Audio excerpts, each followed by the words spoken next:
Fréquence Europa. Fréquence Europa, la radio de la dissidence française.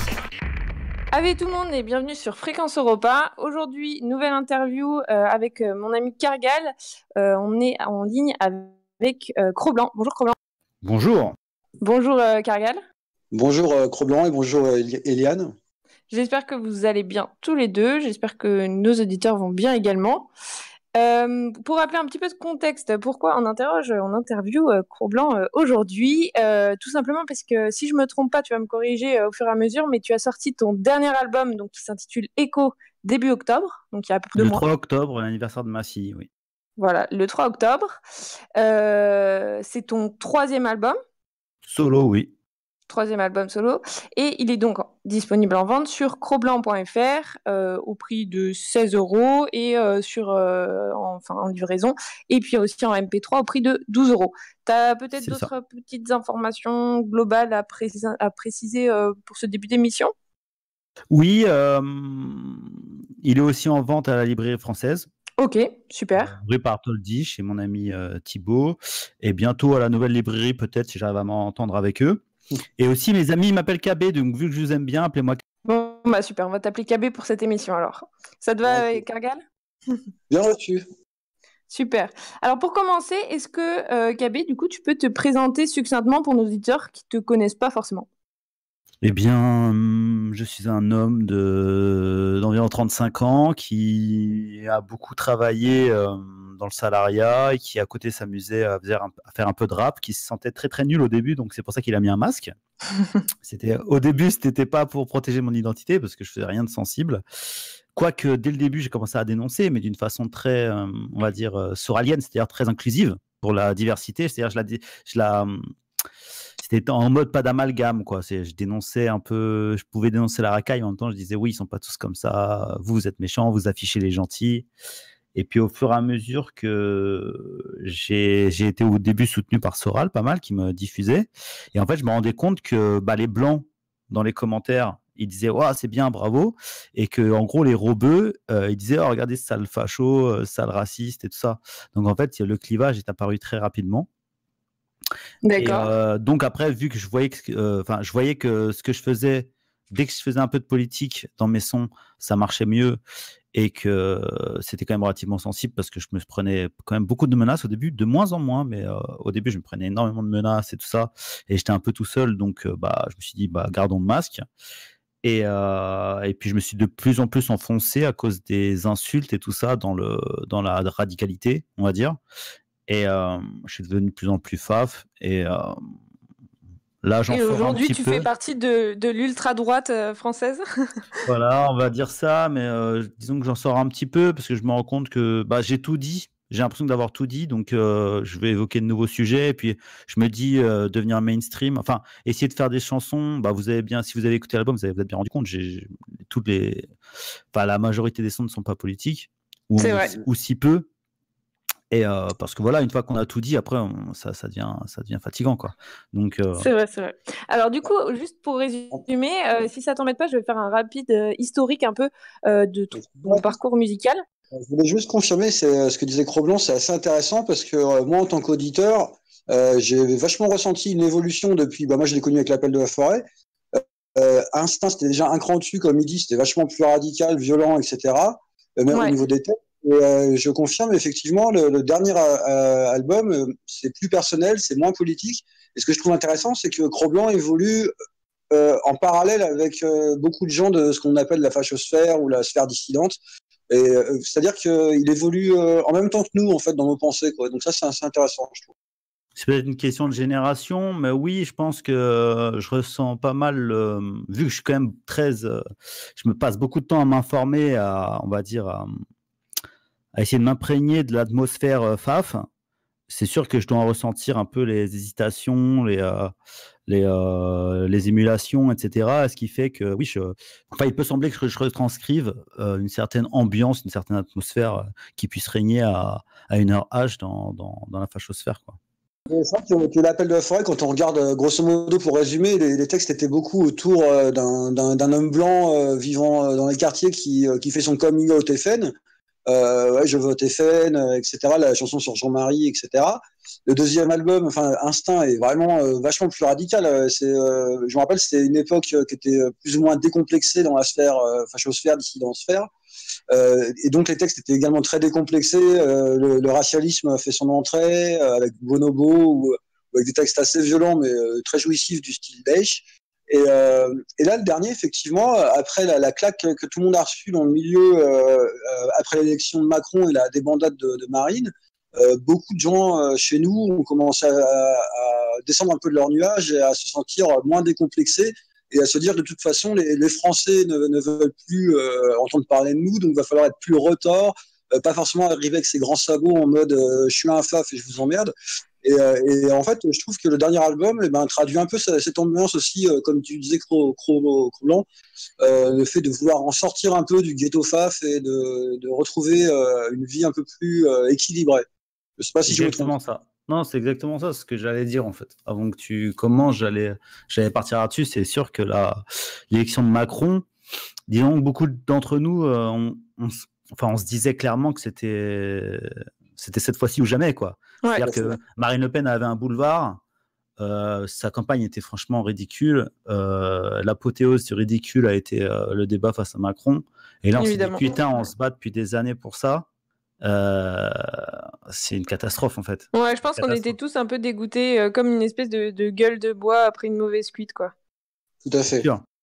C'est sûr, parce que même si Mélenchon avait été face à Macron, même s'il avait perdu, ça aurait un peu plus de panache. Et même, en plus, elle a tellement fait de la merde que franchement, si tout s'était bien passé, s'il avait assuré, ils auraient pu avoir beaucoup de députés, le Front National, tu vois. Ah ouais, en fin de compte, ils se retrouvent avec une poignée de députés et elle qui va danser, qui va twerker après, c'était horrible. Là, tu te dis vraiment, en fait, ces gens n'en ont rien à foutre. Ils sont pas du même nombre que nous, ils jouent leurs billes, voilà, ils jouent leurs cartes. Et nous, on est là à sacrifier, parce que ça demande un certain sacrifice, le militantisme. Ah bah ça, c'est sûr. Et on finit toujours par les soutenir, eux, parce que c'est quand même notre meilleure chance, même s'ils ne sont pas aussi radicaux que nous, on finit toujours par les soutenir et à rêver de leur victoire. Et on se dit, mais en fait, ces gens n'en ont rien à foutre de nous. Ils nous lâchent à la première occasion, ils nous critiquent à la première occasion. Là, j'ai encore vu un petit jeune là, du FN, je ne sais pas comment il s'appelle, qui critiquait les mecs d'ultra-droite face à Obono, là, sur un plateau de BFM TV. Et en fait, il reprochait à Obono de ne pas lâcher ses militants ultra. Et Obono disait non, mais moi, je ne vais pas baisser mon froc comme vous, quoi. Et ben, franchement, moi, j'ai plus de respect pour Obono que pour ce connard. Quand je vois un truc comme ça, je me dis, mais vraiment, mais quelle merde, ces gens avec leur dédiabolisation de fiottes, quoi. C'est insupportable. Ouais, c'est ça. Au moins, ils ne se renient pas, quoi. Oui, exactement, c'est des diabolisations, reniement. Et puis, je confirme, c'est vrai que l'image de Marine Le Pen qui danse en boîte de nuit après sa défaite, moi, ça m'a énormément choqué. Et surtout, j'ai pensé non seulement aux militants qui comme tu le dis, ça demande un certain sacrifice, quoi. Hein, on jouit plus de la vie comme des gens qui sont insouciants.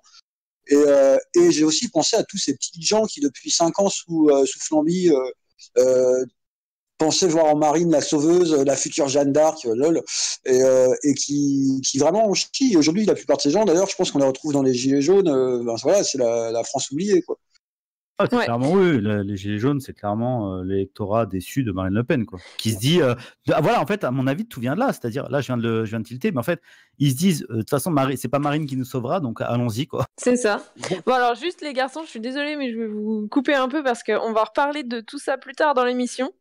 Alors, juste pour réorienter le truc rapidement, effectivement, donc on rappelle aux éditeurs que Cro-Blanc a sorti plusieurs albums avant ce dernier qui s'appelle Echo, notamment L'Appel de la Forêt et Instinct. Donc, comme on le disait à l'instant, en fait, c'est vrai que ça peut ressembler à un parcours un peu typique d'un dissident, en fait, qui fait son parcours dans ce milieu un peu faf, qui découvre peut-être un peu justement Soral avec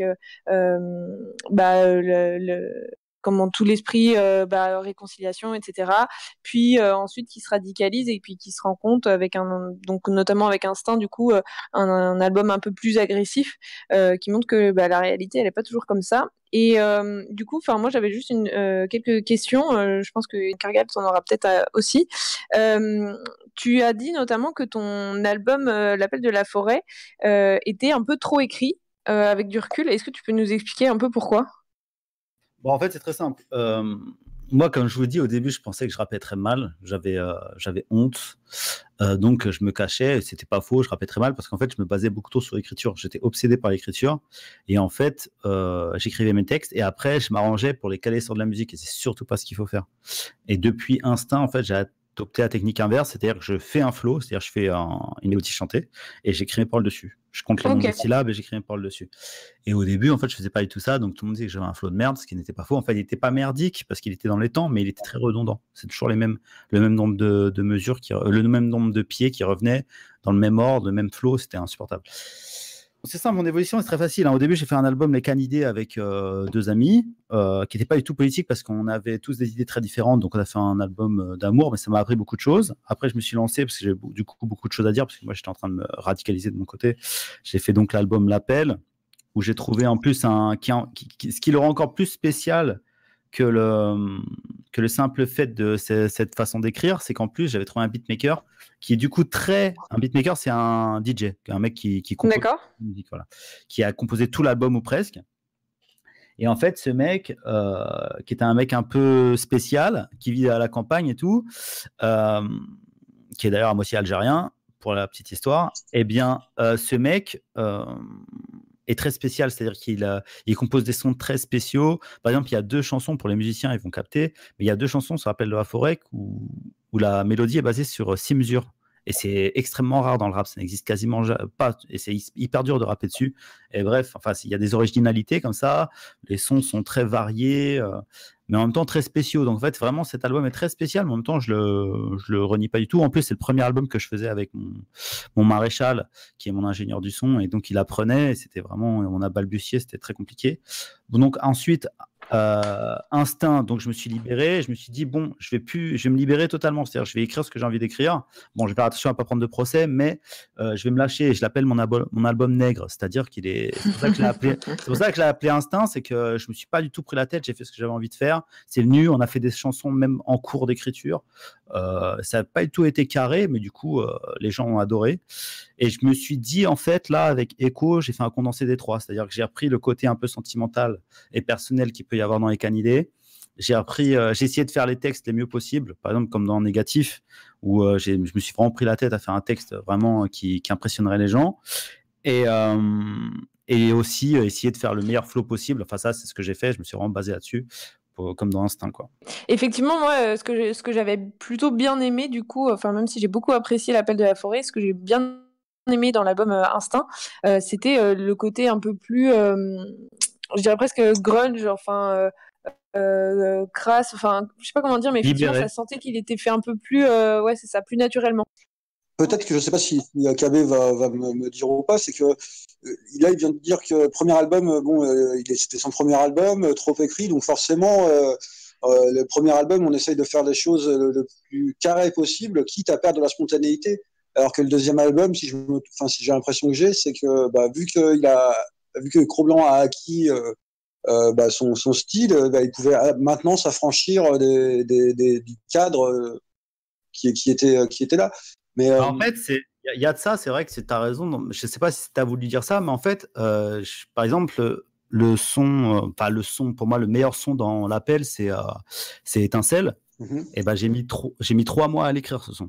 3 mois tous les soirs après le boulot à l'écrire. Et vraiment, je me suis vraiment pris la tête pour écrire ce texte. Et en fin de compte, une fois que tu as passé 3 mois à écrire un texte, tu peux écrire. Moi, maintenant, il y a des sons que j'écris en une soirée, quoi. Et ouais. C'est vraiment bien, quoi. Pourtant, ils sont bien, j'en ai pas honte, mais ce que je veux dire, c'est qu'en fait, j'ai acquis une certaine routine, une certaine facilité à écrire. Et en gros, du coup, j'ai pu me concentrer sur d'autres aspects. Voilà, c'est à peu près ce que tu disais, je pense. Oui, tout à fait. En général, surtout dans la musique, parce que tout le monde, moi j'en fais un peu aussi à petite dose, quoi. C'est de toute façon, il faut tout le temps d'abord apprendre la technique, un minimum la technique et assimiler la technique pour ensuite s'en libérer. Et puis, du coup, pour Instinct, ça donne aussi, comme disait Eliane, ça donne aussi l'impression justement d'un côté plus live par rapport à l'album précédent. Est-ce que vous avez enregistré avec les autres intervenants, vous avez enregistré façon live ou ça s'est passé en vous envoyant les pistes comme ça? On a enregistré dans les mêmes conditions, c'est-à-dire home studio. On avait acheté plus de matos pour l'instant, c'est-à-dire qu'on avait acheté des mousses isolantes pour créer un minimum d'isolation phonique, ce qu'on n'a pas dans Apple. Apple, on avait juste un matelas. Et puis aussi, il y a sûrement la technique de mixage du Maréchal qui avait beaucoup évolué entre-temps, parce qu'il avait mixé d'autres trucs, il avait fait d'autres projets, des projets plus rock et tout ça. Et voilà. Très bien. Ok. On va parler de ton dernier album un peu plus en profondeur juste après une pause. Mais du coup, juste avant, je voudrais encore évoquer un ou deux sujets avec toi, Cro-Blanc. On note aussi dans ta carrière, enfin jeune carrière, que tu as eu quand même, je trouve, un succès quand même assez marquant avec le tube Jean-Marie Le Pen en collaboration avec Amalek et MC Amor. Alors, je sais pas si tu peux nous en parler un peu plus, mais je pense qu'en tout cas, c'est une des vidéos, si je me trompe pas, qui a eu le plus de vues, enfin, un des sons qui a été le plus écouté dans ta carrière. Bah déjà, la première chose que je voudrais dire, c'est soutien à Amalek qui est encore emprisonné par la République macronienne. C'est vrai, il a tout notre soutien aussi. Ouais, ça fait malgré le fait que je lui ai dit plein de fois d'arrêter de s'embrouiller avec tout le monde. C'est pour ça qu'il est si peu soutenu aujourd'hui, malgré le fait qu'il soit en prison. C'est parce qu'il s'est mis trop de gens à dos. Ça, je lui ai toujours reproché, je lui ai dit d'arrêter. Mais quand même, c'est quelqu'un que je connais dans ma vie et que j'estime, qui est pas du tout la personne qui peut faire paraître sur Internet, qui est quelqu'un de beaucoup plus doux et gentil et très cultivé. Bref, cette chanson, c'est une folie en fait. C'est Amalek qui est arrivé et qui m'a dit tiens, j'ai une instru. Bon, l'instru, elle défonce. Hein. Tout le monde parle que de l'instru et j'avoue que l'instru défonce. C'est une instru qui est basée sur un sample d'un mec qui s'appelle Adrian Van Ziegler qui fait de la musique gothique et celtique et qui a une centaine de millions de vues sur Internet. Faut savoir. Et c'est écrit dans mon livre. Non, on n'a plus le droit de faire ça de blague. J'arrête. Et donc il m'a dit viens, il y a deux noirs qui ont fait une chanson pro-Poutine en Russie, ça défonce, viens on fait pareil. Et moi j'ai dit mais non, on va pas faire une chanson pro-Poutine, on va passer pour des cons, viens on fait sur JMLP. Et il m'a dit ah ouais, super bonne idée. On a greffé là-dessus MC est mort et on est parti, on a fait ça. Moi j'ai écrit mon couplet, les deux sont radinés à Paris, je sais pas comment. On a enregistré ça en 2 heures. Les mecs, ils ont écrit leur texte en live chez moi après que j'aurais fait des spaghettis carbo. En digérant leurs spaghettis carbo, ils ont écrit leur couplet. Moi, j'ai revu parce qu'en gros, c'était 6 mois de prison et 2 mois de prison chacun, tu vois. Donc, j'ai enlevé les phrases qui allaient pas, je leur ai fait changer. D'accord. Ah oui, quand même. Il y a eu quelques modifications avant. Oui, parce qu'eux, ils n'ont pas l'habitude de faire plus de 100 000 vues. Donc, en fait, ils sont beaucoup plus libres. Tu vois ce que je veux dire? Oui, c'est vrai. Quand tu dépasses pas un certain niveau de vue, la LICRA t'attaque pas. Enfin, maintenant, c'est en train de changer. Ça se voit aussi dans les. Enfin, je pense notamment au tube d'MC Amor que j'apprécie beaucoup. Enfin, et puis même à Malek, j'apprécie leur travail respectif. Et effectivement, il y a pas Enfin, vous n'avez pas le même degré, on va dire, de censure entre guillemets, parce que c'est pas vraiment de la censure, mais c'est plus, je pense, un travail un peu de vocabulaire qui est fait pour rentrer dans les clous, en fait.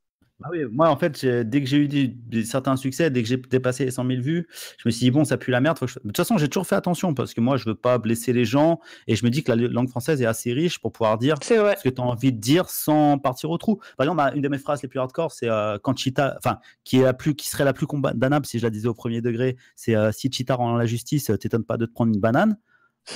Ils peuvent me dire ce qu'ils veulent. Moi, si au tribunal, j'ai que à dire non, je parle d'un singe. Si un singe venait à un tribunal, il jetterait des. Enfin, je peux dire ce que je veux. S'ils me disent, si un paranoïaque me disait, un afro-centriste paranoïaque me disait qu'il pense que je parle de Madame Taubira, je lui dirais qu'il hallucine complètement et qu'il voit qu'il arrête d'amalgamer les singes aux femmes de couleur noire. Mais, oui, c'est vrai. Mais voilà, moi je pense toujours à ces choses-là et eux ils ont beaucoup plus de mal en fait et ils voient ça un peu comme une compromission, un peu comme une lâcheté. Mais en même temps, moi j'ai toujours eu la défense de me dire les gars, moi je préfère être un peu plus lâche, un peu plus roublard et toucher 100 000 personnes que d'y aller à fond avec un tank et toucher 5 000 personnes et que si tu as le meilleur d'en toucher plus, finir au commissariat, voire pire. Moi, j'ai des gamines, voilà, je pense qu'on peut délivrer un message sans forcément être un kamikaze. Donc, on a enregistré le morceau, on est parti faire le clip avec le mec qui m'avait fait le clip de Je vote FN, qui est très doué. Ouais, bah ça se voit, c'est professionnel. Tout a fonctionné. Ouais, tout a fonctionné dans le clip et tout a fonctionné. Le truc, c'est que à peine le clip sorti, moi, avant qu'il sorte, j'avais pris la précaution parce que j'avais vu que c'était un sample d'Adrien Van Ziegler. Je l'avais contacté sur Twitter et j'avais dit écoute, on a pris une de tes chansons, on ne savait pas que c'était à toi. une chanson, un de tes samples, on savait pas que c'était à toi. Est-ce que tu nous permets? Il nous dit oui, il n'y a pas de problème. Si vous l'utilisez sans faire d'argent, vous pouvez l'utiliser. Ok, très bien. Et 2 mois après, on est à 500 000 vues, un truc comme ça. Parce que du coup, vu qu'il était en plein, il est sorti, c'était fortuit, mais il est sorti en plein clash entre Marine Le Pen et Jean-Marie Le Pen. Donc tout le monde, tous les médias ont dit, oh là là, des jeunes soutiennent Jean-Marie Le Pen, comme si on l'avait fait en 2 jours, tu vois. Oui, Bref, voilà. alors que ça faisait des mois qu'on était dessus. Et donc, on fait énormément de vues. Et là, il y a Adrien Von Ziegler qui va mettre un commentaire. Les gars, vous avez 48 heures pour enlever ce morceau. Moi, je veux pas mêler la politique à ma musique. Mais non. Et moi, je fais oh là là, putain. Et Amalek qui commence à le traiter de pute à ce que vous savez, Oui, voilà. de traître à sa race et tout ça.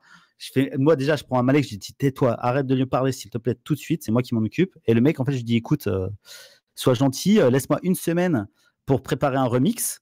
Comme ça, dès que j'enlève celui-là en ligne, dès que je le mets en privé, je peux en mettre un autre à la place. Adrien Von Ziegler me dit OK. Et en fin de compte, 3 jours après, il vient sur Twitter et il me fait non, mais en fait, je me rends compte que c'est des gauchistes français qui viennent me harceler en me disant ouais, voilà, c'est des fachos. Mais en fait, je me rends compte que ma fanbase s'en fout complètement et même au pire, ils aiment bien, tu vois. Et D'accord, ok. les quelques-uns qui connaissent, ils viennent me remercier d'avoir travaillé avec vous.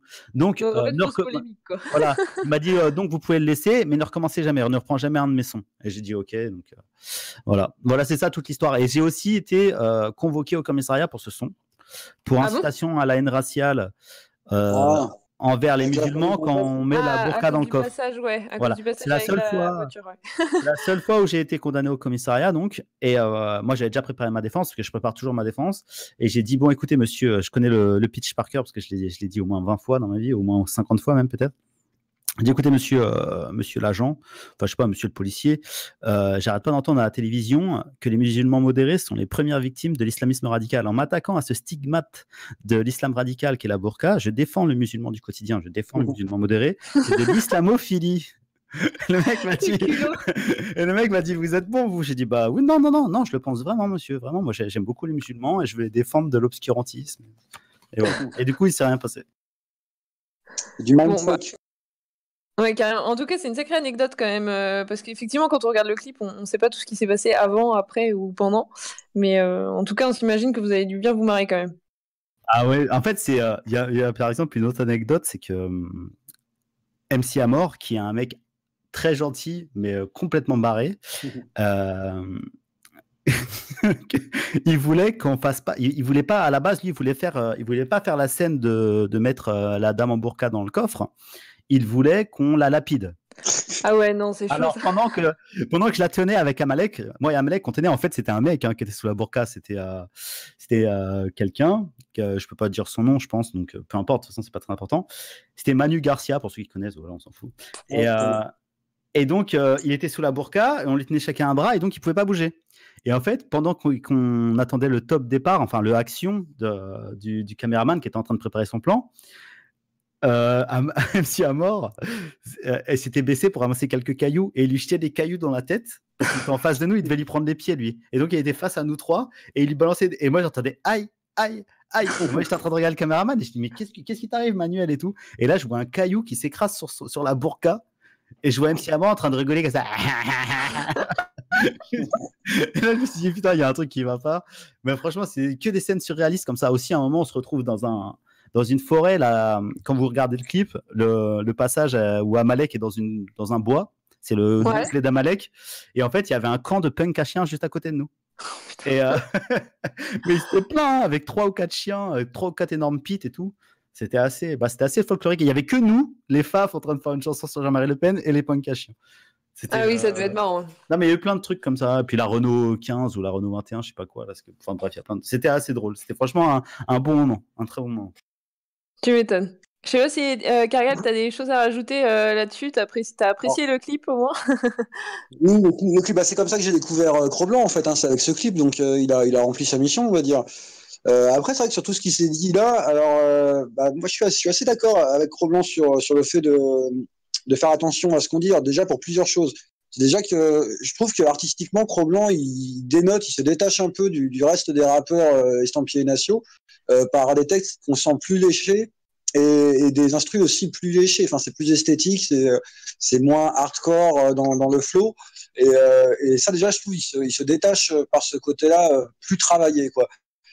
Et puis en plus, je suis assez d'accord avec lui sur le fait de ne pas forcément vouloir arriver avec ses grands sabots, parce que on a l'exemple un peu dans mon univers à moi, le rock au sens large, on va dire. Les mecs qui arrivent avec leurs grands sabots, c'est quoi? C'est le rack, c'est la oi, c'est une musique de skin fait pour les skins, ça touche 2000 personnes, quoi, 3000 personnes à tout péter, quoi. C'est se ghettoiser, et donc, effectivement, dès qu'on veut être populaire sans forcément se corrompre artistiquement, il faut sortir du ghetto et puis faire des morceaux qui seraient grossiers, et ça apporterait rien au schmilblick, et en plus ça l'enfermerait dans une sphère strictement rappeurs nationaux déjà convaincus, et voilà, quoi. Donc moi je suis assez d'accord là-dessus, et voilà, le symptôme du rack et de la oi et du rock identitaire français, c'est sympa, il y a des bons groupes, mais voilà, il y a que des convaincus qui se déplacent pour les voir. C'est des groupes qui resteront toujours petits, alors que parfois ils ont du talent et qui mériteraient d'être entendus par plus grand nombre. Bah en fait, moi, c'est ça mon objectif avec cet album, c'est de me dire que quelqu'un qui a un groupe d'amis qui sont soit politiques, soit même gauchistes et tout, qu'il ait les couilles de le passer, cet album-là, alors qu'il pourrait jamais passer un album d'Amalek, tout, qui, dès les 3 premières phrases, c'est cramé que c'est un truc de faf. Oui. Là, peut-être que les gens vont dire « Ah, c'est cool et tout, machin, qu'est-ce que c'est ?» Et puis à un moment, bref, ils entendent une phrase qui leur plaît pas, et ils se disent « Mais ça passe mieux, tu vois, ce que je veux dire, c'est que ça a été lubrifié avant, donc ils se disent « Ouais, bon, ok, c'est un facho, mais il y a quand même des sons sympas. » Alors que si tu arrives direct avec tes grands sabots, c'est sûr que les mecs, ils vont faire un blocage et c'est fini, tu vois. Et ils n'arriveront jamais à faire écouter ça à leurs amis et tout ça, même si musicalement, ça défonce. Et ça, en fait, je pense que c'est un symptôme qui est beaucoup plus large dans la mouvance Nassio. En fait, je pense que ça concerne vraiment tout, beaucoup, en fait, de la mouvance d'ultra-droite en France. C'est qu'en fait... moi, un truc que j'ai remarqué quand j'ai commencé à faire du réseau, à rencontrer les gens, parce que moi, pendant très longtemps, j'étais tout seul de mon côté, je m'occupais de personne. Il y avait plein de gens qui me contactaient pour essayer de me récupérer, mais moi, ça ne m'intéressait pas, je restais de mon côté. Mais moi, un jour, il y a 3-4 ans, j'ai commencé à rencontrer des gens, donc j'ai commencé à rencontrer pas mal de gens. Et en fait, ce dont je me suis rendu compte dans ce milieu FAF, c'est que les gens avaient fait une croix sur l'idée d'aller séduire à l'extérieur, en fait. Tout ce que je voyais, c'était pas mal de militants qui passaient de mouvement en mouvement. Et en fait, j'avais surtout l'impression que les chefs des différentes mouvances passaient plus de temps à essayer de se piquer leurs militants entre eux, plutôt que d'essayer d'aller en séduire à l'extérieur. Et c'est vrai. Et c'est pour ça que je me suis beaucoup pris la réflexion de en fait, essayer de convertir les nations au rap. C'est ce qu'on me disait. Parce que vu qu'eux, ils ne pensent que petit cheptel de nations déjà convaincus, ils me disaient, vu que tu fais de la musique de faf, c'est-à-dire tu t'adresses forcément à eux. Ils n'ont pas compris que moi, c'était l'inverse. En fait, moi, je m'adresse aux petits blancs de cité qui écoutent du Caris ou du Booba pour le faire devenir faf. Je ne m'adresse pas aux faf pour le faire devenir rappeur. Oui, bah oui. C'est très différent. Voilà. Oui, c'est vrai que moi, je me suis posé la question, parce que le rap, c'est pas forcément ma cam à la base, même si, étant né en Ile-de-France, en banlieue parisienne, bon, j'en aime un peu. Et c'est vrai que je me suis posé la question de savoir, est-ce que le rap natio, l'effet du rap natio, c'était de ramener des petits blancs rappeurs dans le nationalisme, ou est-ce que, à ton avis, c'est plus de ramener des nationalistes vers le rap au niveau du concert? Bah en fait, moi, je le sais pragmatiquement, parce que je ne sais pas si on peut utiliser le mot pragmatique dans ce cas-là, mais enfin bref, parce que je vois bien ce qu'est mon public, en fait. Et en fait, mon public, c'est soit des mecs qui sont faf depuis quasi toujours, ou qui l'ont été très jeunes et qui n'ont pas attendu pour le devenir, mais qui ont écouté du rap dans leur adolescence et qui aiment ce style de musique, mais qui ont arrêté d'en écouter parce que c'était, voilà, il n'y a pas d'offre qui correspondait à leurs idées. Et vu qu'en plus, le rap est une musique très hypnotique, qui rentre beaucoup dans la tête des gens et qui incruste des... Vu que c'est très basé sur le texte, je veux dire, c'est une musique qui lobotomise les gens, tu vois. Et donc qui fait vraiment, qui ancre des messages dans la tête des gens. Et donc en fait, eux, ils voulaient plus se lobotomiser en mode wesh wesh, donc ils ont arrêté d'en écouter, et ils sont très contents de pouvoir en réécouter en écoutant des mecs comme moi. Ou alors, comme c'est des petits blancs qui m'écoutent et qui se... Après, ils sont plus, généralement, c'est plus, par exemple, un mec, un faf de leur famille qui va leur offrir mon CD, tu vois. Ouais. Genre, ils se disent, ouais, mon petit cousin, il écoute du rap de wesh wesh, je vais lui offrir Cro-Blanc, peut-être ça se trouve, ça va passer. Et parfois, ça passe. Et puis les petits jeunes, après, ils m'écrivent, ils me disent ouais, voilà, mon cousin ou mon grand frère, il m'a acheté ton CD. Voilà, au début, j'aimais pas, puis à force d'écouter, j'aime bien. Continue, c'est cool et tout, voilà. Ça, c'est plutôt positif, ouais.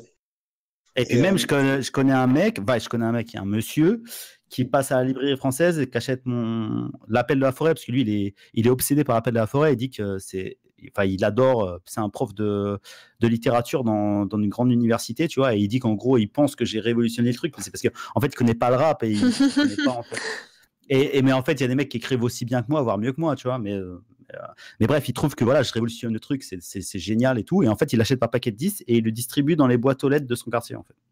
Ah oui, d'accord, il est fan, quoi. C'est un monsieur tout seul qui a beaucoup d'argent et voilà, il fait ça. Et d'ailleurs, je voulais revenir sur ce que tu disais par rapport quand on fait moins de 100 000 vues, on n'est pas attaqué par la LICRA, et au fait que tu disais que c'est en train de changer. Effectivement, parce que il y a Larien qui participe sur ton album. Ouais. Et lui, récemment, il a eu des emmerdes, du coup, à cause de son morceau Transphobe. Ouais. Je sais pas si on peut en parler. Je sais pas si c'est. Je sais pas s'il a rendu la chose publique ou pas. Enfin, moi, je suis au courant, mais je sais pas si lui en a parlé, Larien. Ouais, non, mais je sais qu'il a des problèmes, mais oui, a priori, il a mis offline sa chaîne YouTube et son Facebook, donc je suis pas sûr qu'il ait envie de communiquer là-dessus. Bon, en tout cas, on le soutient, et puis voilà, quoi. S'il a besoin qu'on en parle, on en parlera. Mais là, je sais pas si. Ouais, bah oui. Bah oui. De toute façon, oui. En fait, le problème, comme j'ai oublié de le dire tout à l'heure, c'est que Amalek et MC Amor ont eu des problèmes parce qu'ils ont fait un feat avec moi. C'est-à-dire qu'en fait, ça leur a apporté une exposition.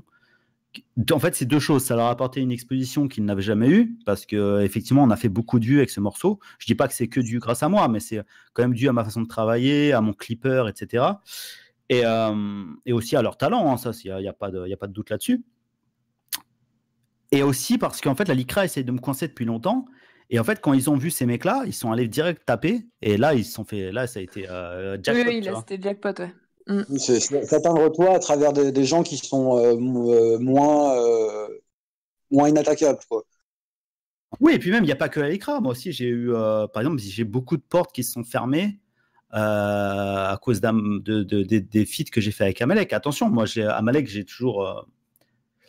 En fait, les feats, je les assume, mais en fait, tout ce qu'a fait Amalek en mode aller insulter telle ou telle figure de l'extrême droite, ça m'a fermé énormément de portes. C'est-à-dire, à chaque fois que je rencontre quelqu'un qui me regarde un peu bizarrement et qui me dit « Ah, c'est toi, Cro-Blanc », dans les 5 minutes, il me dit « Ah, ton pote Amalek, tu lui diras bien d'aller se faire foutre, si je crois, je le défonce et tout. » Oui, parce que tout le monde sait que tu es producteur d'Amalek, et donc du coup... Non, je suis pas producteur du tout.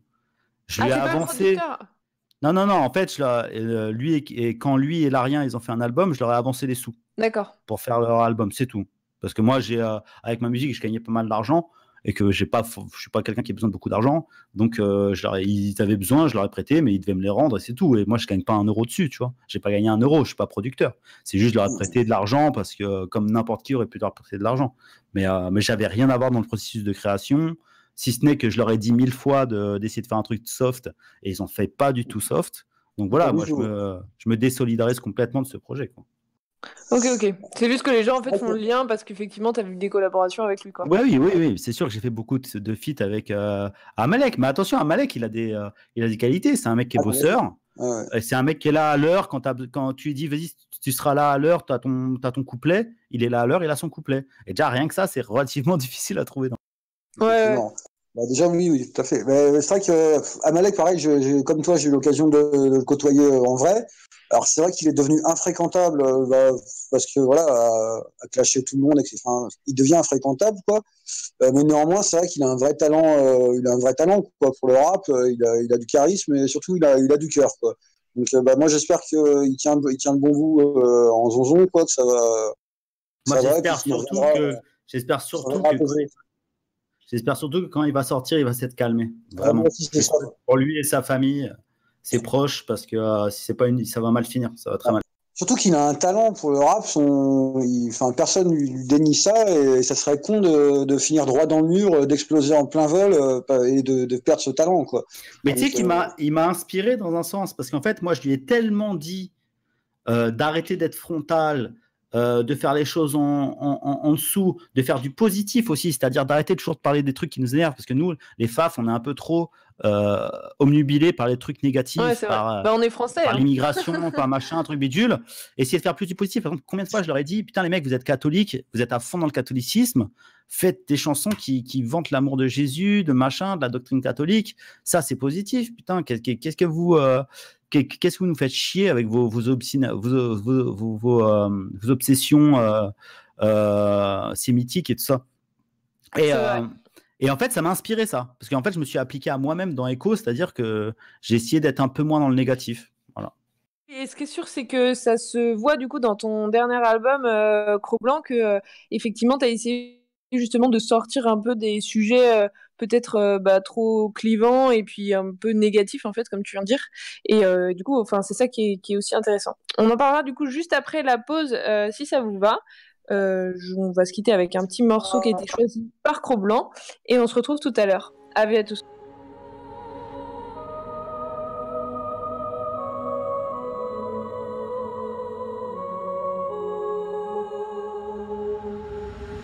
Je me demande souvent d'où partira l'étincelle qui déclenche à cette passion à laquelle les plus étincellent. Ce n'est qu'un rêve, peut-être d'un jour voir se soulever les miens de la mort et de cette dette, se laver les mains. Mais j'y crois un peu plus chaque jour. Je vois des inconnus dans la rue qui craquent pour que dalle. Moi-même pour le pacotille, je tape un scandale, je m'emballe. Suffit qu'un type crache à terre et là on rêve. Je l'empale, j'en bave de rage. Par le feu, je viens exterminer l'amour. La tolérance c'est terminé. Fermez les yeux, imaginez les traîtres courir pour sauver leur tête, aiguiser les pieux, épargner les vieux ou les femmes, n'est pas prévu au programme. À peine jugés, les coupables serviront de réserve d'organes. Aidons les politicards à toucher le soleil du doigt, goûter la folie d'Icar. Les journalistes commenteront la mise à mort de tous leurs confrères. Ça les changera de la vie des people, de compter les morts des faits divers. Inspire, profondément calme-toi, expire. Patience, garde la foi. Oh, la haine n'est pas un choix, non. Laissez te raconter des histoires, ne cède pas au désespoir. Vote bien, sois un bon citoyen, accepte la sodomie mentale. Sinon, ici t'as rien, soumets-toi bien à tous les dogmes que l'on te fera bouffer, mâcher, aval au point d'étouffer. Quand je t'aurai tout fait, murmure-moi, même pas mal. Sale chien, laisse-moi le pouvoir. Reste un bon serviteur et surtout n'oublie pas le pourboire. Mais ferme ta gueule, tout vendu sera puni. À commencer par les clébards des États-Unis qui t'obligent à sourire en livrant ton peuple à l'hirondelle au vent. Face aux banksters et aux émirs, putain des marques pourries. Fils d'Illuminati, pense que la France accroupie oubliera leur papy nazi. C'est mignon, mais vraiment, je me sens responsable de rien. Donc ta repentance, cale-la-toi dans l'arrière-train. Cale-la-toi dans l'arrière-train. Cale-la-toi dans l'arrière-train.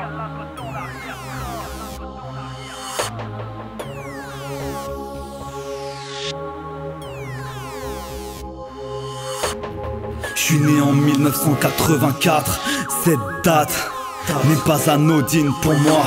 Je constate l'impact, malgré tout reste intact. Sans plus attendre, je réclame en track. Joue le premier rôle dans le dernier acte. Oh, qu'est-ce qu'on attend pour tous les baiser? Je rêve de voir les patriotes s'allier face aux racailles, aux banquiers, aux oligarques rentiers. Ces émeutiers tout pompés qui caillassent les pompiers. Pédophiles corrompus demeurent toujours en place. Les magistrats, les lobbies gravitent autour de la casse. Toute cette bande enculée emplissant ma télé, laissant les QI positifs nauséeux atterrés. En parlant d'intelligence, les miens connaissent la détresse. Disent qu'ils veulent sauver la France mais ne comprennent même pas mes textes. Frérot c'est chaud, tu veux côtoyer la bêtise, va voir les guerriers du net. Ni les conneries qu'ils écrivent, c'est mal barré. Et moi à deux doigts de le faire, mais je n'ai pas choisi le camp du mal pour esquiver le bras de fer. C'était Étincelle de l'album Appel de la forêt. Merci pour d'avoir choisi ce morceau, Cro-Blanc. Ça nous permet d'écouter un peu les différents morceaux de tes autres albums.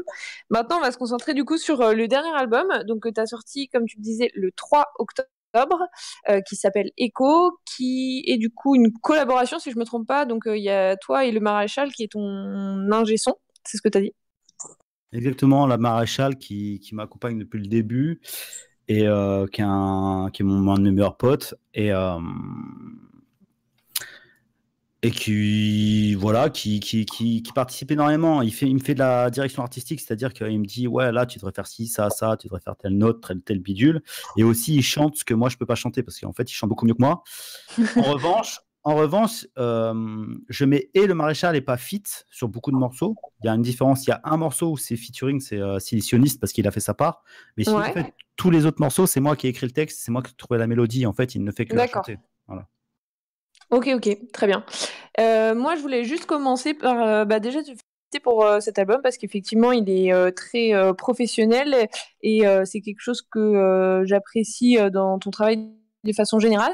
Et aussi, moi, ce que j'ai apprécié, c'est qu'en fait, effectivement, comme on disait tout à l'heure, on sort un peu des sujets typiques FAF. Et puis même en fait, je sais pas si vous avez vu, je vous invite les auditeurs à aller voir à quoi ressemble en fait l'album physiquement, parce que le graphisme est juste excellent. Enfin, moi, je trouve ça très beau et effectivement, ça change de tout ce qu'on a l'habitude de voir des visuels un peu FAF habituels. Donc, je sais pas si tu veux nous en parler peut-être un petit peu. Je sais que tu as travaillé avec un graphiste, alors je sais plus s'il est français ou pas.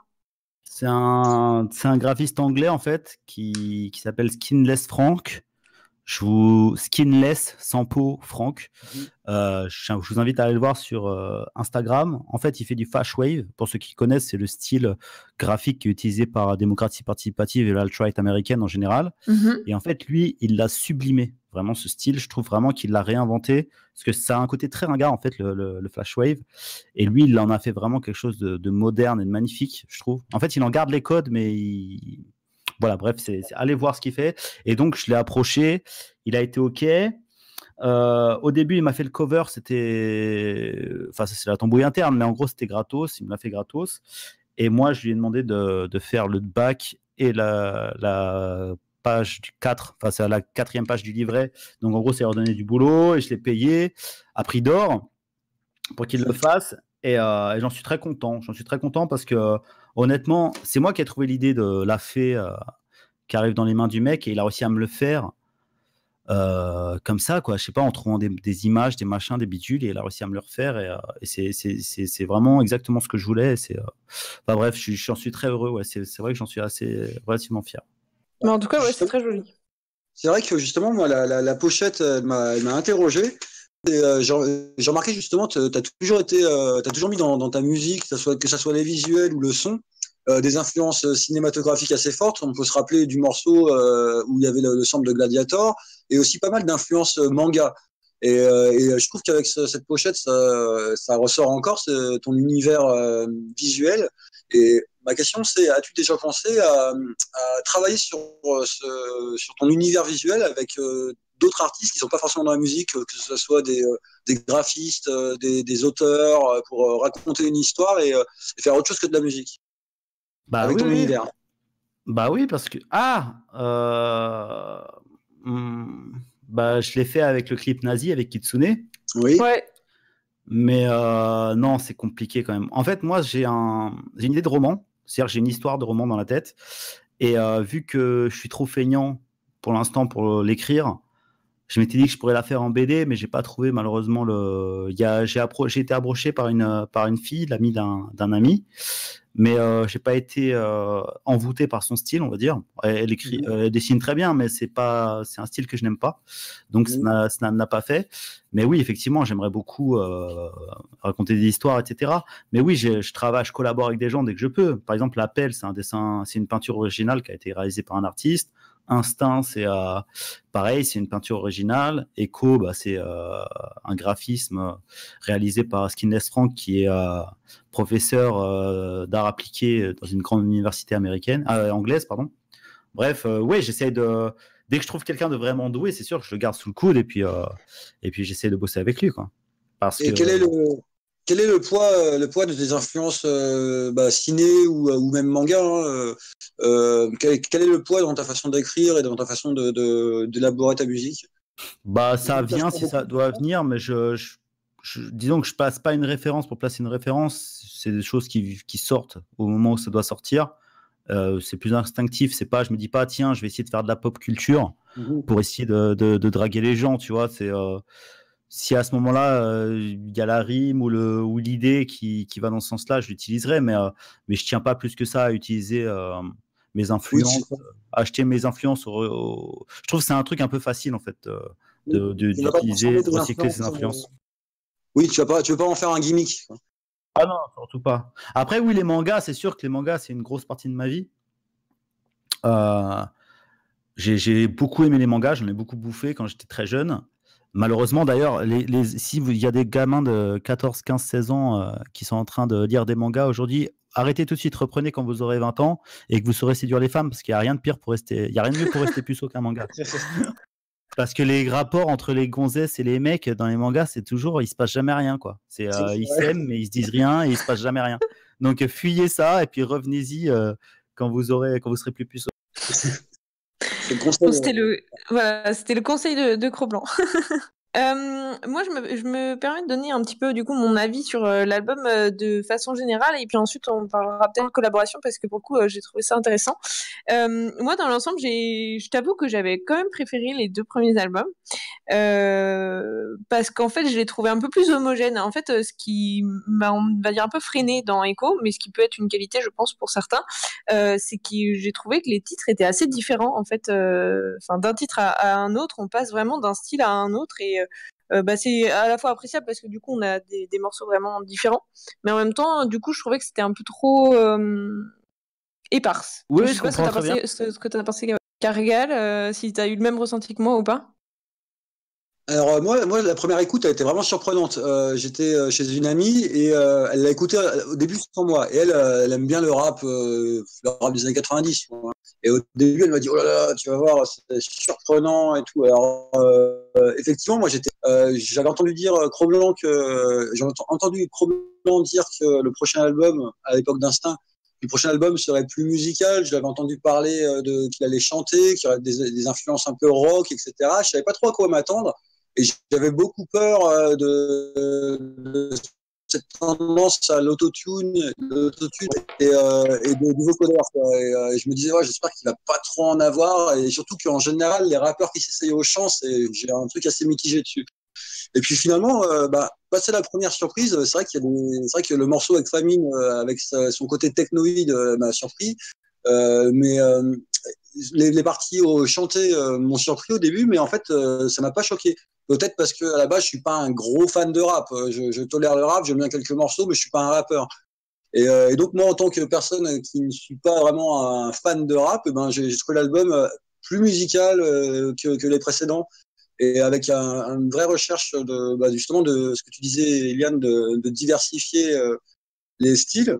Alors effectivement, ça peut faire perdre, on peut dire, une certaine homogénéité à l'album. On a plus de mal à suivre un fil conducteur. Mais pour moi, en fait, quand on regarde la carte Cro-Blanc, je vois ça comme un auditeur de rock metal lambda, quoi. Premier album, c'est spontané, spontané mais très travaillé, comme on l'a dit. Et, ça sort, ça pose les bases. Deuxième album, comme souvent dans les groupes de rock,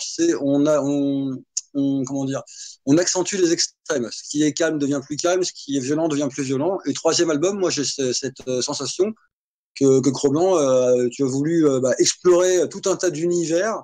Et j'ai le sentiment, et je me trompe peut-être, que le prochain album sera à la fois un retour aux sources et un condensé de toutes les influences que tu as acquis ces 3 albums. Et non, moi j'ai bien aimé. Alors par contre, le fameux morceau Silicionniste, moi les paroles m'ont fait marrer. Par contre, l'intro, j'avoue, j'ai pas du tout aimé l'intro façon collectif métissé. Au début, je me suis dit putain, c'est quoi ce truc-là? Et puis une fois que le morceau parce que déjà que j'en bouffe tout le temps et que j'en ai marre de Wakandé, alors là, c'est bon, quoi. Mais après, une fois que le morceau est parti, les paroles sont très bien. C'est une parodie, t'as bien compris. Oui, tout à fait. Oui, tout à fait. Et non, j'ai trouvé l'album très bien. Il y a beaucoup parmi les instrus, je trouve qu'on sort vachement du. Alors, je crois que c'est une tendance dans le rap, mais Cro-Blanc me corrigera peut-être. On sort beaucoup de la beatbox de base pour aller vers quelque chose de plus musical, de plus électro. Avec des instruments qui sont vraiment plus musicales, et il y a moins le beat simplement, quoi. Donc je trouve que c'est une tendance. C'est la mode en ce moment, c'est du cloud, c'est beaucoup plus électro, beaucoup plus travaillé, beaucoup plus composé. Et en fait, à la base, oui, je devais faire un morceau, j'étais en contact avec un beatmaker et je devais faire un album de fusion metal rap. Mais en fin de compte, ça, j'ai pas réussi, j'arrivais pas. Et malgré le fait que ces instrus étaient très bien, mais j'ai pas réussi, ça m'a pas vraiment pris. En fait, le problème, c'est qu'en fait, j'ai trop écouté les instrus, et moi, quand j'écoute trop une instru, après, j'arrive plus à gratter dessus. Ouais, ça, je Et comprends, donc, ouais. et donc, voilà, je suis parti. En fait, je suis plus parti sur un album. C'est un peu space, c'est-à-dire que j'ai essayé de créer un style. Il y a déjà des instrus dedans qui sont très ambiance Fash Wave. Comme je vous dis, je suis tombé un peu amoureux du délire Fash Wave et tout ça. Donc en fait, c'est des instrus un peu genre avec des synthés un peu années 80 et tout ça, comme Echo justement. Elle est vraiment Fash Wave du coup. Oui, tout à fait. D'ailleurs, c'est le compositeur de l'Appel de la forêt qui me l'a fait. Et du coup, en fait, j'ai voulu faire des refrains, beaucoup de refrains. Vous verrez si vous faites attention. Maintenant que je vais vous le dire, quand vous allez faire attention, ça va vous sembler évident. Mais en fait, j'ai essayé de reprendre un peu les types de mélodies qu'il pouvait y avoir dans les années 80. En fait, faire une. Oui, c'est vrai. Voilà. Ouais. Oui, Voilà. on le ressent, effectivement. Par exemple, clairement, le refrain. Attends, c'est de quelle chanson? Merde. Mais il y a un refrain, il est clairement années 80, carrément. Pour moi, c'était les Rita Mitsuko, quoi. Et c'est putain. Merde, je vais vous trouver ça. Mais Mais en tout cas, du coup, en attendant, juste pour ceux qui ont l'album, ils vont pouvoir se repérer. Mais moi, personnellement, c'est les musiques, on va dire, que j'ai le plus appréciées. C'était, en fait, justement, par rapport à ma critique d'avant, c'est peut-être un peu bizarre de dire ça, mais c'était justement les morceaux qui ont vraiment une identité assez forte et distincte. Et donc, en fait, j'ai particulièrement bien aimé, du coup, Nagini avec Famine. Harvey qui me fait vraiment marrer, comme Silicionniste aussi, pareil, très, très marrant. Et puis après, un peu plus rap, on va dire classique, entre guillemets, mais enfin rap, comme ça marche bien, en fait, tout simplement. Le feat avec Larien, ça aussi, c'est un morceau que j'ai très apprécié. Je sais pas, toi, Kargal, les morceaux que tu as le plus apprécié? C'est à peu près le même choix que toi. Ça. Alors j'attendais au tournant le feat avec Famine, hein, vu que j'adore KPL. Et c'est vrai que j'étais énormément surpris. Et puis quand il y a l'espèce de petit intermède technoïde, là, franchement, ça m'a rappelé des souvenirs inavouables, mais il y a presque une fois. Donc c'est vrai que ça met la pêche. Hein. On écoute ça en voiture, c'est bon, quoi. Ça met la pêche. J'ai beaucoup aimé éponyme, Echo aussi. Festin, j'ai bien aimé Festin. Harvey m'a fait marrer et c'est vrai que là dans Harvey j'ai vraiment comment dire vu que Cro-Blanc avait bossé au niveau du chant parce qu'on n'est plus dans le rap, on est dans la chanson limite folk quoi. D'ailleurs je me demandais si au sujet d'Harvey le fait d'avoir travaillé avec Christophe t'avait influencé à faire un morceau comme Harvey qui est guitare sèche et puis chant quoi. non, en fait c'est assez drôle en fait. Déjà oui, bon, je vais parler d'Harvey. Harvey, en fait, j'ai commencé à l'écrire sur une instru justement du compositeur Fusion, et c'était très dark à la base. Et en fin de compte, j'ai commencé à l'écrire ce morceau en live sur Facebook avec mon public, en fait. Et j'ai écrit un couplet et demi avec mon public. Et après, en fait, j'ai réécouté. Et je me disais, non, c'est trop dark, il faut un truc plus joyeux. Et j'ai réécouté des vieilles instrus qui traînaient dans ma besace, dont une instru qui datait des Canidés qu'on avait acheté pour l'album Les Canidés et qu'on n'avait jamais réussi à utiliser. Et en fin de compte, c'est une instru qui a 10 ans et qui est voilà, très en mode fin des années 90, les instrus très on va à la playa avec les copains, voilà. Ouais, c'est ça, ouais. Tu vas à playa. Au début, je me suis dit, attends, j'ai le générique de Sous le Soleil. Ouais, c'est ça. Et en fait, ça passait crème. Quand j'ai commencé à rapper dessus, ça passait crème. Le refrain est génialissime. Franchement, je sais pas comment j'ai trouvé un tel refrain, mais le refrain, tout le monde adore le refrain. Il rentre trop facilement dans la tête, quoi. C'est vrai. Et en plus, j'ai réussi à le chanter. Non, c'est sûr que je vais le clipper, ce morceau. En plus, j'ai une super idée. Et c'est assez drôle parce que Eliane, en fait, c'est les 3 clips que je vais faire. C'est-à-dire, je vais faire Nagini, je vais faire Harvey et je vais faire Silicionniste. Enfin, Silicionniste, ça dépend. Mais Silicionniste, on va essayer de le faire en Tunisie. Et avec les chameaux et tout, tu vois. Et aussi, pour revenir sur Nagini. Ouais. Il y a toute une histoire. En fait, ce qui fait sa particularité, c'est qu'il a été composé par un beatmaker qui s'appelle Charles-Henri Pasquier, qui est un mec très, très doué, qui m'a fait beaucoup galérer, qui a mis 3 mois pour le faire, mais il a réussi à le finir par le faire. Et en fait, ce qui est assez drôle avec ce morceau, c'est que c'est de l'EDM. En fait, on est les premiers Français à faire de l'EDM. Donc, et c'est un style qui cartonne aux États-Unis. Par exemple, Skrillex ou Diplo, qui sont des mecs mondialement connus, ils font de l'EDM. Et si on arrive à le sortir relativement vite, on aura été les premiers Français à faire un style qui cartonne dans le monde entier, qui est nouveau, tu vois. Donc, en fait, c'est un mélange de plein de styles de musique différents. Là, par exemple, c'est de l'électro et de la trap très, très dark. Tu vois, les couplets de Moi et de Famine, c'est sur de la trap très dark. Et après, ça s'enchaîne avec un gros drop techno. Boum, boum, boum. Bref, si on arrive à faire un putain de clip, ça va dérouiller. Et ce qui est assez drôle, c'est qu'en fait, quand j'ai envoyé mon couplet à Famine avec l'instru pour qu'il fasse son couplet, quand lui m'a renvoyé son couplet, c'était tellement bon par rapport au mien que moi j'ai refait mon couplet parce que mais franchement le couplet de Famine est monstrueux quoi. Et franchement c'est vrai que Famine écrit très bien, même s'il y a beaucoup de gens qui sont pas familiers du métal et qui disent ils comprennent pas ses paroles. Et quand on lit ses textes, c'est quelqu'un qui écrit très bien. Ah non mais c'est surtout que même comment il l'a posé, l'énergie, la façon dont il a fait, les bacs et tout, franchement c'était tellement bon. Moi j'ai eu honte, j'ai refait mon couplet et franchement, c'est un mec adorable, quoi. Moi, en fait, ce qui est drôle avec Famine, c'est qu'en fait, j'avais rencontré un mec qui se disait être son pote à Paris et qui m'avait dit qu'il me détestait, qu'il pouvait pas m'encadrer. Et moi, je me suis dit, Famine me déteste, ok. Et donc là, j'avais vu une interview de lui où il disait qu'il voulait faire un album de trap. Et donc, je me suis dit, vas-y, Nick, je vais lui écrire un mail, on sait jamais. Donc, j'écris un mail, je fais, ouais, je sais que tu me détestes, mais voilà, je pense que tu dois quand même respecter ce que je fais. Donc, vas-y, j'aimerais bien t'inviter à faire. Et le mec, il fait, mais je te déteste pas du tout. On s'est appelé, on est resté 2 heures au téléphone. Le mec est adorable, super pro, adorable. Il m'a tout fait dans les temps, exactement comme il fallait, même mieux que ce que j'avais demandé. Franchement, et c'est un mec génial, quoi. Donc, gros big up si tu écoutes cette émission, franchement. Et idéalement, j'aimerais. Là, je sais pas trop où il est, mais j'espère qu'on va pouvoir faire le clip. Et au pire, je vais faire un clip en mode court métrage où on verra pas nos gueules, c'est pas très grave. Mais vraiment, je tiens vraiment à faire ce clip parce que c'est révolutionnaire, c'est avant-gardiste. Les gens, c'est pas du tout attendu. Ah bah oui, carrément.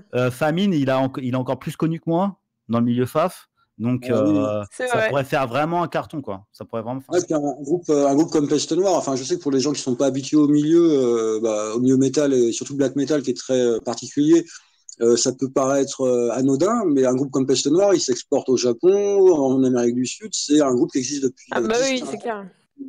Qui est une référence pour des gens, même à l'étranger, quoi, au Canada, Amérique du Sud. Et, non, du coup, Cro-Blanc, tu as répondu d'avance à la question que je voulais te demander. Comment tu en étais venu à rentrer en contact avec Famine, donc c'est très bien.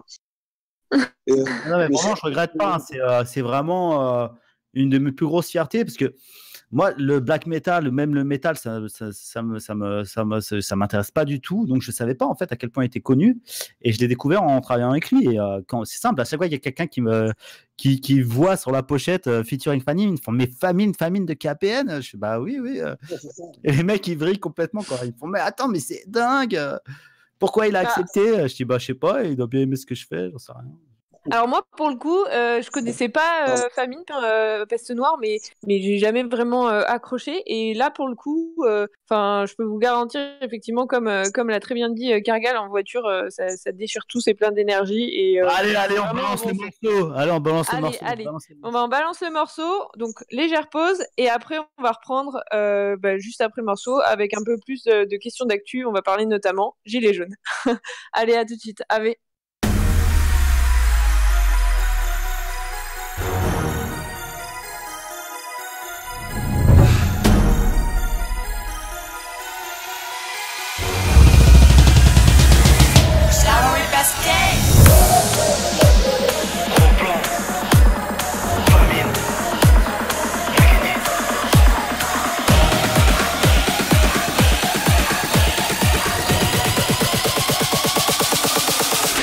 Cogite pour tous vous éliminer. Vous ne valez pas mieux que des parasites. L'expropriation promulguée, ton coin, il faudra que tu débarrasses vite. Au loin méga, ça agite, ferme ta gueule, y'a plus de débat. Ça agite, autour de moi c'est la panique. Ne subsistant que mes fanatiques. À la fin, j'ai beau répéter, tu ne comprends pas. Les débiles ici on s'en passe. Santé par tous ces tas de charrues qui s'entassent. Coule dans le caniveau de son peau et de ses animaux. Supplie-moi car tu n'as pas le niveau. J'ai le QI de 3 Nico pour décaper tout le cerveau que t'en crasses. Ils sont comme des démons qui nous manipulent. Traités en étranger sur nos propres terres. Se soulever fait partie de nos habitudes. Il n'y a que la mort qui peut nous faire taire. De mon chemin tu devrais t'écarter. Vois des meutes de sous-hommes à les répater, rescapés, à sonner l'heure de te déboîter. Je vais me régaler, mes chiens font tes yeux.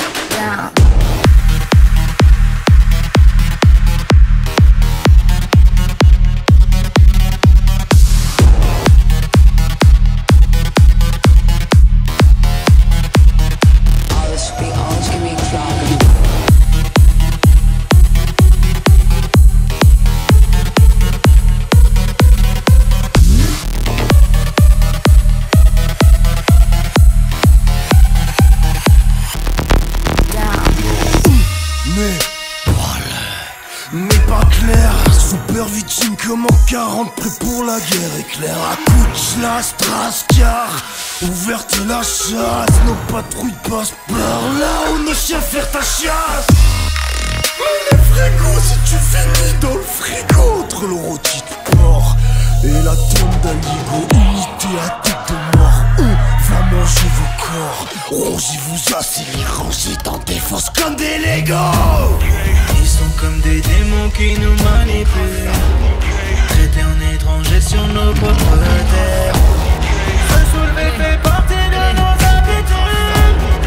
Il n'y a que la mort qui peut nous faire taire. De mon chemin tu devrais t'écarter. Vois des meutes de sous-hommes à les répater, rescapés, à sonner l'heure de te déboîter. Je vais me régaler, mes chiens font tes yeux.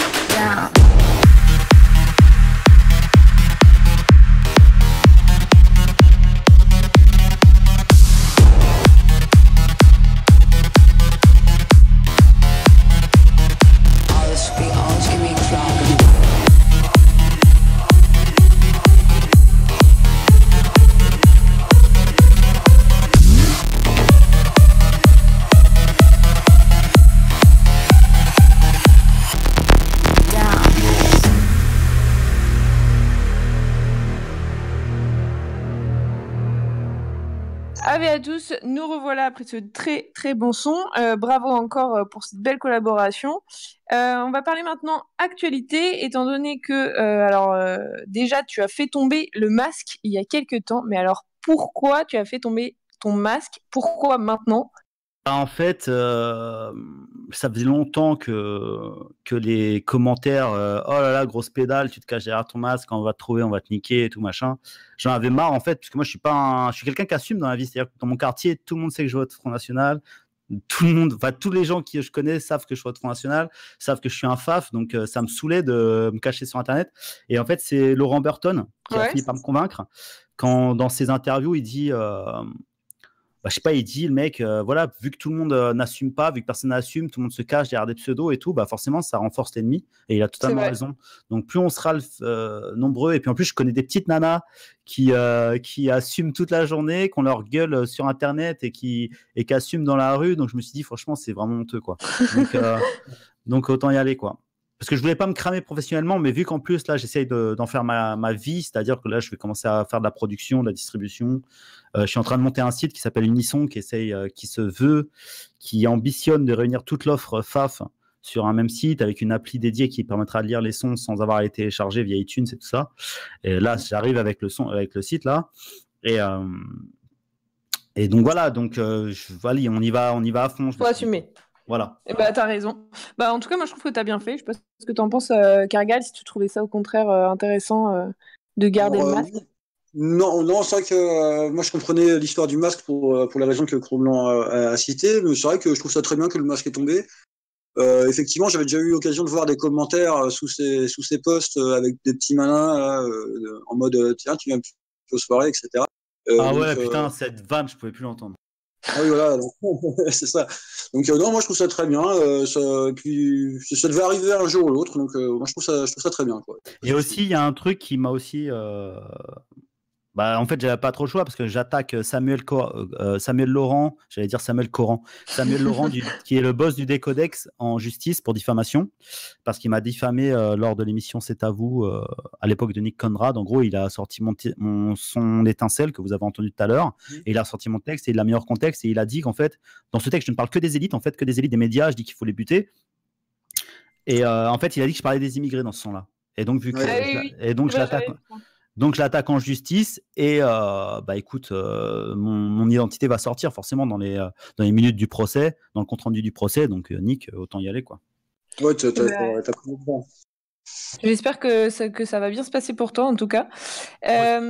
Autre sujet d'actu, on est obligé d'en parler en ce moment.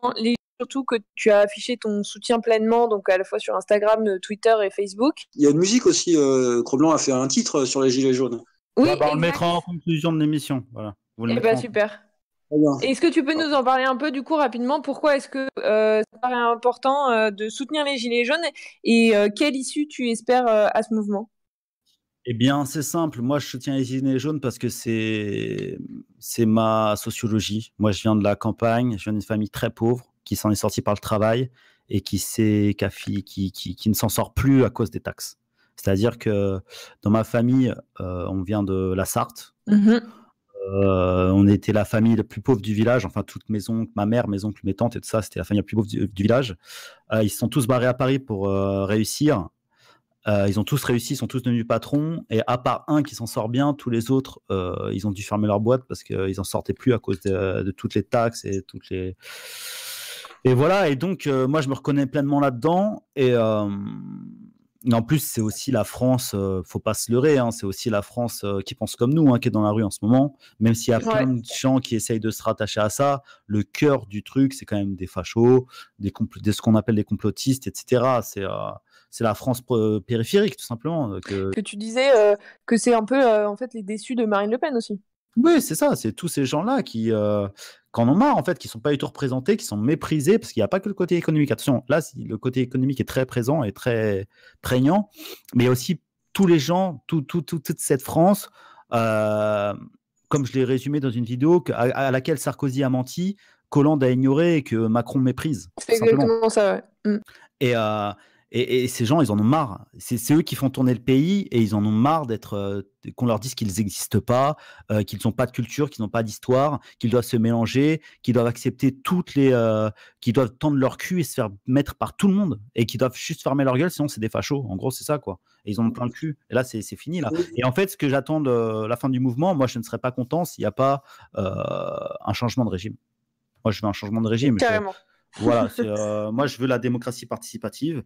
Je sais pas comment on appelle ça, mais tu vois, quand les gens votent leur loi, comme en Suisse, quoi.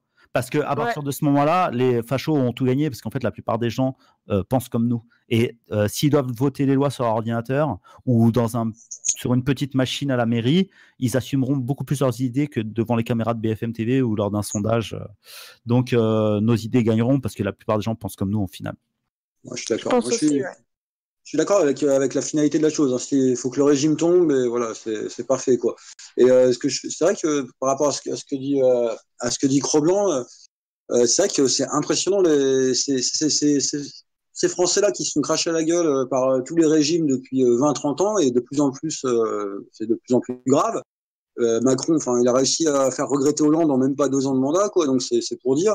Mais ce que j'ai constaté, moi, en y étant le 24, par exemple, j'étais pas le 1er décembre, j'étais le 24 novembre, c'est que ça fait des mois que sur Facebook, dans la fachosphère, les névrosés de la fachosphère, ceux qui passent leur temps sur Internet, font dans l'ethnomasochisme en disant, de toute façon, la France est finie, la France est morte, on n'a plus de peuple, barrons-nous à l'Est, allons niquer des meufs, etc., avec un RSA. Et ben moi, quand je suis dans la rue, j'ai vu, comme disait Cro-Blanc, hein, la sociologie du gilet jaune, mais c'est du français, quoi, du français franchouillard, qui est pas politisé, mais qui est pas raciste, mais qui va pratiquer un communautariste français de bon sens, en fait, quoi. Et moi, quand j'ai vu tous ces gens-là, j'ai eu une petite pensée pour tous les déclinistes de la fachosphère, là, ceux qui triturent leur cervelle pour nous sortir des grandes théories, pour au final faire dans l'ethnomasochisme et dire que la France est morte et que les Français sont des merdes. Bah là, j'ai eu une grosse pensée pour eux, parce que Ces gens-là, généralement sur le net, qui donnent des leçons, ne sont jamais dans la rue, ne sont jamais sur le terrain. Ils ne font que de commenter, donner des leçons. Et ce que j'ai vu, moi, c'est des Français, des vrais Français, quoi. Et c'était beau, et ça reste beau, et j'espère que le régime tombera. Bah, Ils en sont fait, motivés et puis je pense que c'est un peu le moment qu'on attendait tous en fait dans un sens. non, mais Et puis, tous les faf en ce moment là, qui n'arrêtent pas d'ouvrir leur gueule sur Internet et qui sont pas dans la rue en ce moment, franchement, qu'ils l'ouvrent plus jamais parce que là, c'est le moment ou jamais. Tout ça. En fait, C'est c'est la vrai. dernière. Là, en fait, on pensait que c'était l'élection de Marine Le Pen qui était notre dernière chance, mais en fait, c'est là notre dernière chance. C'est les derniers soubresauts du français, enfin du corps français qui est en train de mourir. C'est est-ce qu'il va se relever ou est-ce qu'il va se laisser ensevelir, tu vois. Voilà, Exactement. il n'y a pas puis, 36 solutions, quoi.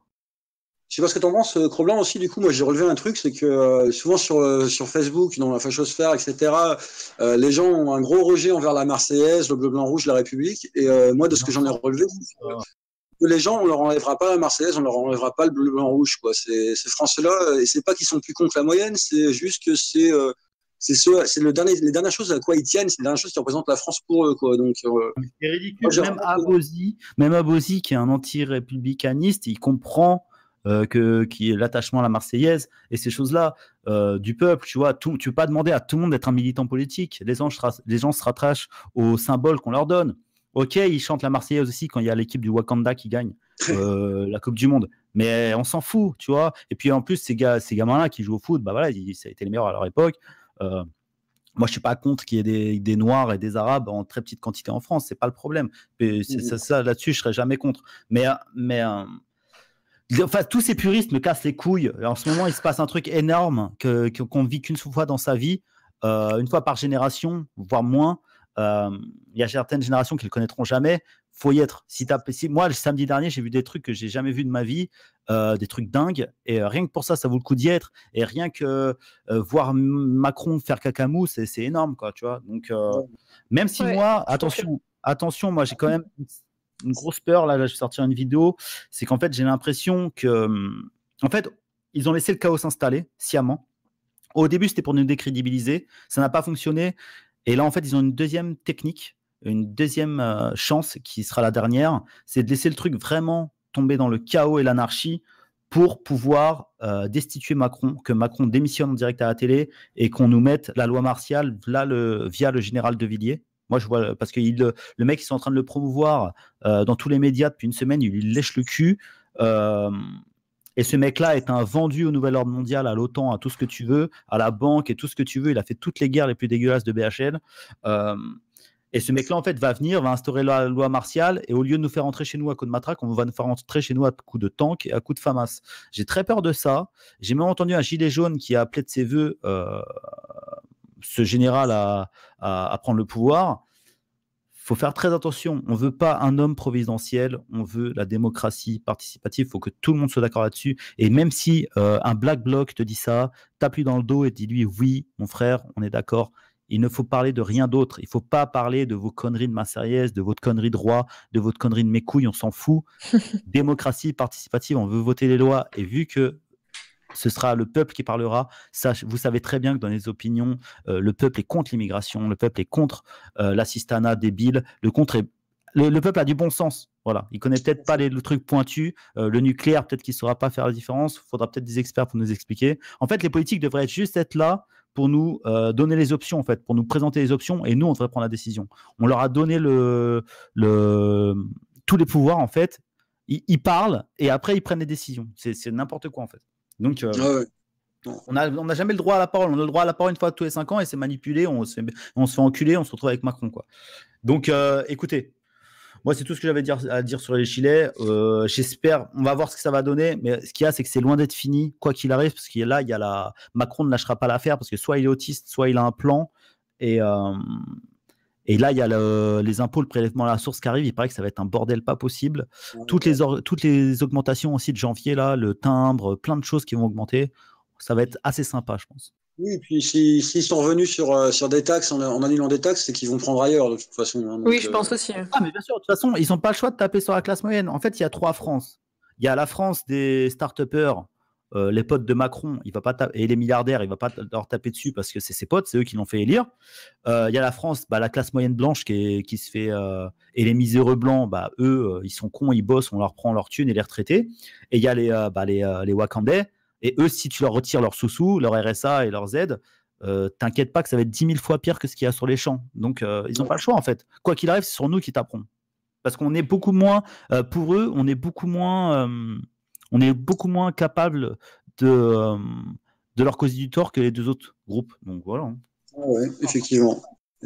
Et d'ailleurs, c'est pour ça que c'est, comme tu disais, c'est assez jouissif de voir Macron, la clique politique et puis même la clique médiatique en train de se faire dessus, en train d'être complètement perdu, de ne pas savoir qu'est-ce qui va se passer. Ils ont peur. Mais c'est ça qui est drôle, c'est qu'en fait, ils peuvent pas reculer. Ils ont des objectifs très précis à remplir économiquement, et il faut bien qu'ils tapent sur quelqu'un, il faut bien qu'ils pompent à quelqu'un. Et ils peuvent pas pomper au Wakandais parce que de toute façon, ils n'ont pas une thune, ou que du black, ou des trucs comme ça. Et ils peuvent pas pomper aux milliardaires, sinon ils perdent leur soutien et ils giclent dans la semaine. Le problème, c'est que là, les gens, ils sont en colère. Hein. Enfin, moi, je suis allée aussi aux Gilets jaunes et je vais y retourner. Et là, les gens, ils sont en colère, mais en colère, quoi. Enfin, ça fait 40 ans qu'on leur pompe leur fric, ils en peuvent plus. Hein. Mais c'est ça qui est... En fait, on dit toujours ça, que les gens ne bougent que lorsqu'ils ont faim. Et là, ça y est, ils ont faim, là. Ouais. Là, ils ont taxé un peu trop, là. Là, ça y est, ça touche la bouffe. Et quand ça touche la bouffe... En fait, regardez, il n'y a pas longtemps, je vais conclure là-dessus parce qu'il faut que j'y aille. Il y a pas longtemps, j'étais en train de regarder mes filles manger, je leur avais fait un bon plat, elles étaient en train de se régaler. Je me disais, mais quel bonheur de regarder ces enfants manger. Et en fait, j'ai réalisé quelle souffrance, en même temps, ça devait être de ne pas pouvoir mettre à manger dans l'assiette de son enfant. Ça va être le pire sentiment qu'un parent puisse ressentir, de ne pas pouvoir satisfaire ses enfants, de ne pas pouvoir leur acheter un pain au chocolat quand ils en ont envie. Et c'est ça que Macron et son gouvernement de grosses putes ont réveillé chez les gens, et ils vont le payer très cher. Effectivement, bien dit. Bon, et écoutez, en tout cas, merci à vous deux pour votre participation à l'émission. J'espère que ça aura plu à nos éditeurs. Pour rappel, l'album Écho de Cro-Blanc est en vente sur le site croblanc.fr. Vous pouvez le retrouver, évidemment, je te laisse me corriger, mais sur Facebook, Twitter, Instagram. Ouais, c'est ça. Et je décolle, moi. Super. Bisous, à plus tard. Et bisous à tous et à très vite. 2018, bientôt la fin. Ressens-tu la fin du peuple? T'es pas prêt de nous voir baisser les armes. L'estomac du petit gargouille, donc ouais, ma couille en main chez le sésame. Qui m'ouvrira les portes de tout et pas les protéger. On verra ce que Media Training vaudra face à peuple outragé. Je viens tout casser. J'ai mis mon plus beau gilet jaune. Depuis en ces sombres recoins jaillissent mes clones. Admire la faune, t'en as jamais vu des comme ça. Je suis le genre de connard, il est très qu'à qu'un seul costard. Je m'adresse au tsar, on va te faire traverser la rue. Ça tire à vue, bouffe le trottoir. Je paye le tireur au noir, tocard. Chaque fois que je t'écoute, j'ai des saluts. Je frissonne encore de honte de ce que t'as fait à nos poilus. Les gens qui ne sont rien te saluent. Vu qu'il y a plus de ciné à la fin du mois, je suis venu assister à la fin du roi. On ne manque pas de la même farine. Vu que tu te mets en une semaine mon putain de salaire dans les narines. Tu rêves de me boire à genoux, que je te suce le gland Macron. Mais je ne serai jamais la pute de la pute des grands patrons. Rien que tu me parles d'écologie, mais au fond on n'est pas con. Il n'y a qu'à l'heure de nous faire les poches que Gaillard ne tourne pas rond. T'es pas mon Macron. Ferme un peu ta gueule, sale con. Gilet jaune. Gilet jaune. Te remercie mes fascistes, t'es l'ennemi commun qui permet qu'on fraternise avec les gauchistes. Frères, français, humains ou citoyens, on est d'accord sur l'essentiel, mais on fait comme les Italiens.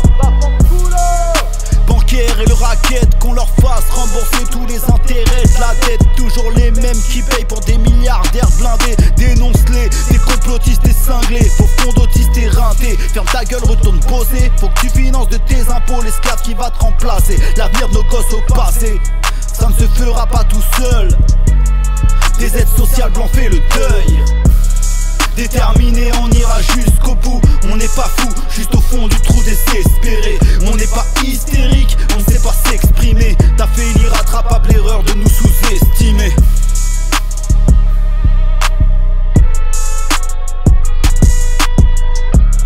T'as fait l'irrattrapable erreur de nous sous-estimer.